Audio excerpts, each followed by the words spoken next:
Film dibuka dengan sepasang kekasih yang sedang push rank sampai glory.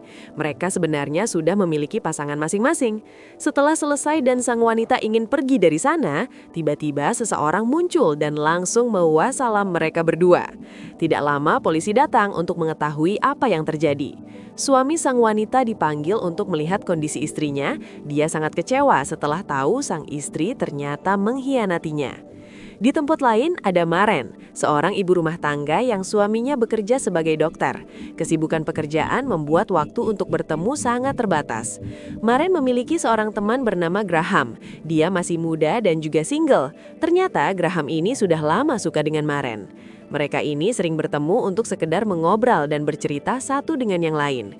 Namun suatu hari Maren dibuat kesal dengan ucapan Graham yang sedikit menyinggung perasaannya. Setelah itu, Maren mendatangi suaminya di tempat kerja. Ia masuk ke ruang kantor dan berniat mengajak suaminya untuk push rank sampai glory, karena sudah lama mereka tidak melakukannya. Namun sayang, suaminya menolak karena banyak pekerjaan yang harus dia selesaikan. Sementara itu, pihak kepolisian terus menyelidiki kasus di awal film. Maren menemukan sebuah situs bernama Wandering Eye, semacam media sosial bagi orang-orang yang sudah menikah dan ingin berkenalan atau bertemu secara diam-diam.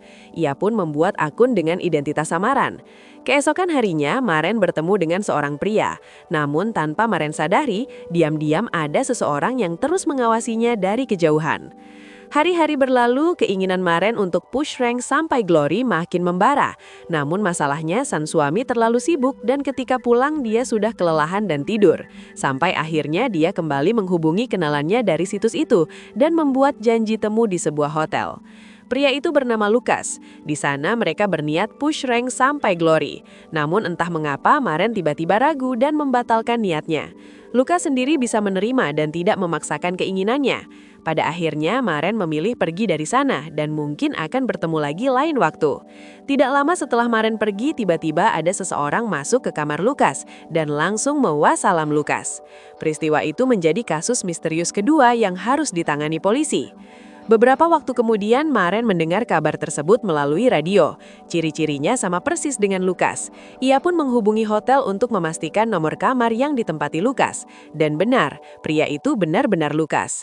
Berita tersebut juga Maren saksikan di televisi. Dalam penyelidikan, polisi menemukan sedikit petunjuk.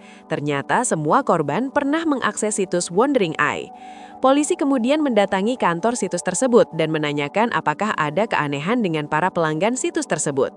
Polisi kemudian mulai menyelidiki lebih dalam lewat situs tersebut dibantu seorang ahli IT bernama Pamela. Pamela menemukan bahwa sistem situs telah diretas oleh pihak tak dikenal. Peretas itu bisa membaca percakapan para anggota dan memanfaatkannya untuk mengetahui para korban berada. Polisi kemudian menelusuri siapa orang terakhir yang bertemu Lucas, dan polisi berhasil mengantongi nama Maren. Ia dipanggil untuk dimintai keterangan. Maren menjelaskan bahwa pertemuan mereka singkat dan tidak terjadi apa-apa. Maren juga mengatakan dengan jujur jika dia mengetahui kejadian itu lewat radio setelah sampai di rumah. Dua kasus belum terungkap, kini muncul lagi kejadian yang sama. Kejadian itu terjadi di dekat gudang kosong di pinggiran kota. Maren dibuat pusing dengan kejadian ini. Ditambah lagi Graham terus-terusan menghubungi Maren dan memaksanya untuk bertemu. Suatu malam, Maren menerima pesan ancaman dari email tak dikenal. Pengirimnya mengaku mengetahui semua yang dilakukan Maren. Orang itu mengancam Maren dan meminta uang kepadanya. Karena ketakutan, Maren kemudian menemui polisi dan mengatakan apa yang dia alami. Polisi dan Maren kemudian bekerja sama untuk menjebak pria tersebut. Maren kemudian menemui orang tersebut, sementara polisi bersiaga. Dan ketika orang itu datang, mereka akan langsung menangkapnya. Namun sayang, polisi salah tangkap. Pria itu bukanlah pelakunya. Di saat bersamaan, Maren berada dalam bahaya. Seseorang menghampirinya, dan ternyata itu Graham yang hanya ingin bertemu serta meminta perhatian darinya. Tiba-tiba Pamela muncul dari belakang dan melumpuhkan Graham. Ia bahkan mengarahkan senjata kepada Maren. Terungkaplah bahwa Pamela adalah orang di balik semua kejadian ini. Ia meretas akun para anggota dan memantau percakapan mereka. Motivasinya berasal dari luka masa lalu karena dikhianati suaminya.